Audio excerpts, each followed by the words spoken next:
anything about it. A whole presidency in a country openly and brazenly supporting terrorists.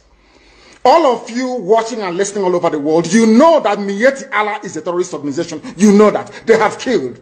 They have said that Benue State is theirs for the taking as a spoil of war. All of you are aware of it. You know what they are doing. Anywhere you have Fulani herdsmen, terrorists for that matter, they tell you, oh, they are pastoralists. They are allowed to do their businesses in the forest.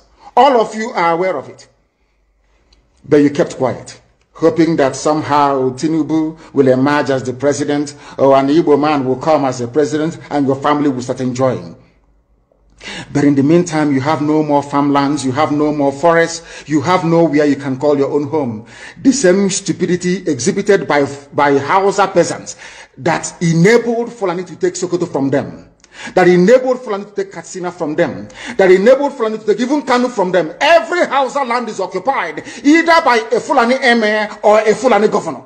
Some of you don't want to reason, you don't ever learn that the main aim of Fulani is to conquer your land and enslave you. Look at Hausa people today. As I wrote yesterday, they are worse than a discarded tissue paper.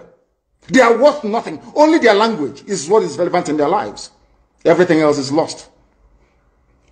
All of you are repeating the exact same mistakes that the Hausas made. That is why they are in trouble. And that is why they can never ever come out of it. They are all suffering from what I would, an advanced version of the Stockholm Syndrome. Can you imagine that these people came into their land and took it over and they cannot do anything about it? Hausa is gone. It took Fulani very many years before they came out of their shell to say we are Fulani. Remember before, many years ago, they told you we are Hausa Fulani. We are Hausa Fulani. Because that time, their subjugation of the Hausa race hasn't been completed. Now they have completed it. Have they not completed it? And what is happening right now? I ask you what is happening now. Fulani have now come out to tell you we are Fulani people.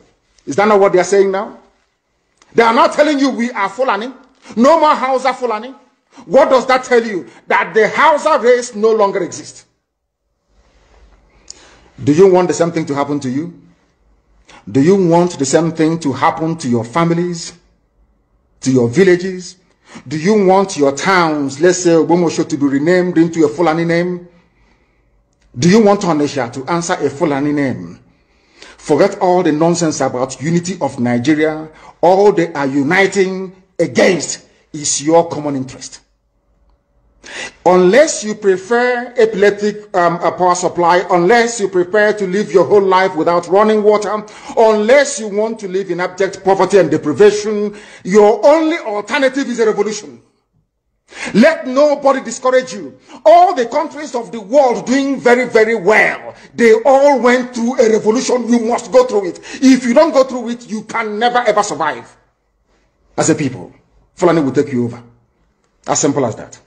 This very day, we are making it known to the whole world that the Muslim extremist dictatorship masquerading as a secular democratic government must be demolished. It must be demolished for you to survive. They have to be demolished.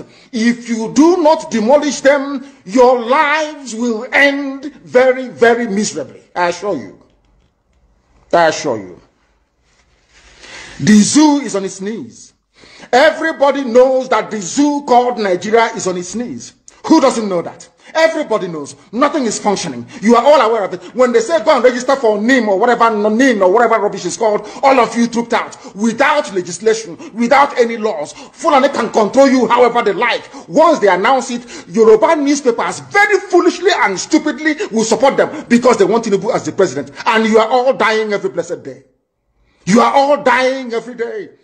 Had you people risen up to say that what is happening in Nigeria is bad, there is no way that Fashoranti's daughter will not be alive today.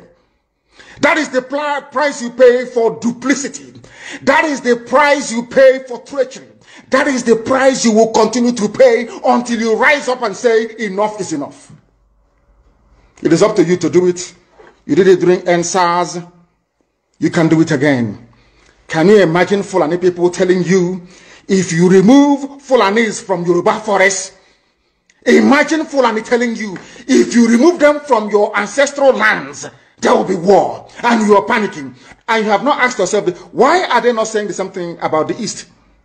Why did they not say to Eastern Security Network? Why did they not say to me, if you don't stop evacuating Fulani terrorists from the forest, there will be war? Because they know, they understand psychologically that you don't have what it takes to resist them.